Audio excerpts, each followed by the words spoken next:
Bonjour, que la paix soit sur vous. Je vais aujourd'hui lancer un défi à deux catholiques qui critiquent très souvent l'islam, kabyles catholiques et musulmans devenus catholiques.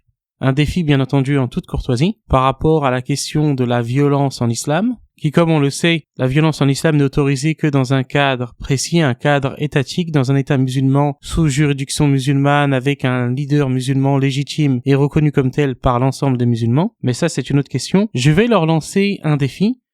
Les défis courtoisement de répondre à la question que je vais leur poser, qui concerne cette fois-ci le lien entre la violence symbolique, mais un lien quand même qui existe, entre la violence, celle de l'Ancien Testament, et le rite tridentin de la messe. Comme vous le savez, j'assiste dans le cadre de mes études liturgiques, parfois, à des messes au sein de l'Église catholique, qu'elles soient dans des messes nouveau-sordo, du nouveau rite, la messe de Paul VI, ou que ce soit des messes tridentines. Hier donc, j'ai assisté à une de ces messes tridentines, et cette fois-ci, je me suis muni d'un guide qui m'a permis de mieux comprendre les gestes de la messe tridentine, un guide très rapide, très simple, qui a été écrit par une ex-musulmane devenue catholique, par ailleurs. Ce guide s'appelle A Beginner's Guide to the Traditional Latin Mass, donc écrit par Dariel Little. Et ce livre m'a permis de remarquer un geste auquel je n'avais pas véritablement prêté d'attention les autres fois où dans le cadre de mes études liturgiques, j'ai assisté à une messe de rite tridentin. Un geste que fait le prêtre lors de la collecte, c'est le moment où il prononce les prières à Dieu pour l'assemblée. Et là, on voit il y a un passage intéressant qui explique un des gestes du prêtre lorsqu'il lève les bras.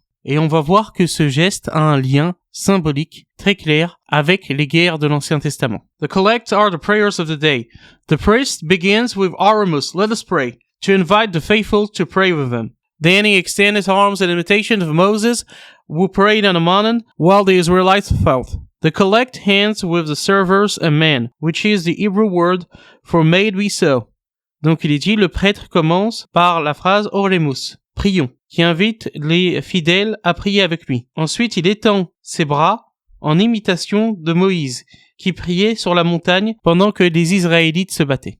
La collecte s'achève lorsque le serveur dit amen, qui est le mot hébreu pour qu'il soit ainsi. Donc ce qui est intéressant de voir ici, c'est le lien qui existe entre la liturgie et le rappel des conquêtes par la violence des enfants d'Israël. Et ici, je ne critique pas la campagne de Moïse et des enfants d'Israël visant à conquérir la terre promise. On va pas rentrer dans ce sujet, c'est pas le sujet ici. Je critique tout simplement le manque de cohérence de certains catholiques, en particulier kabyles catholiques et musulmans devenus catholiques, lorsqu'ils critiquent l'islam concernant la violence, lorsqu'ils trouvent que la Fatiha, la sourate d'ouverture, est trop dure et insulterait selon eux les juifs et les chrétiens. Et j'ai d'ailleurs répondu à cela dans une précédente vidéo. Là ici c'est certes symbolique, mais le prêtre fait ce geste en mémoire de Moïse, qui a prié sur la montagne pendant que les enfants d'Israël se battaient contre les païens. Et n'oublions pas que selon l'Ancien Testament, c'était une campagne qui a été très meurtrière, très violente selon nos standards modernes, lorsqu'il fait ce geste au moment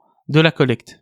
Donc ici, ce n'est pas une critique de notre part de l'Ancien Testament, c'est une critique, encore une fois je le répète, sur l'incohérence de ces catholiques qui critiquent toute référence à la violence légitime en islam, tout en fermant les yeux sur la glorification, même symbolique, dans le rite tridentin, de la violence à l'époque de Moïse avec les enfants d'Israël. Donc, ce geste du prêtre, et ça les catholiques vont le voir de façon positive, renforce selon eux l'ancrage du catholicisme dans la tradition liturgique juive, l'ancrage de la messe tridentine, du rite tridentin dans la tradition liturgique juive, d'une certaine façon, mais d'un autre côté, peut les mettre fortement mal à l'aise dans un monde moderne. Cela, d'une certaine manière, nuit à l'image du catholicisme aujourd'hui comme la religion de la paix et de l'amour. Donc j'aimerais bien avoir une réponse de la part de nos amis catholiques en leur demandant comment ils arrivent à réconcilier leur critique de l'islam concernant la violence, et notamment leur critique de la Fatiha qu'ils perçoivent comme une insulte contre les juifs et les chrétiens, comment ils arrivent à réconcilier cela avec cet élément du rite tridentin.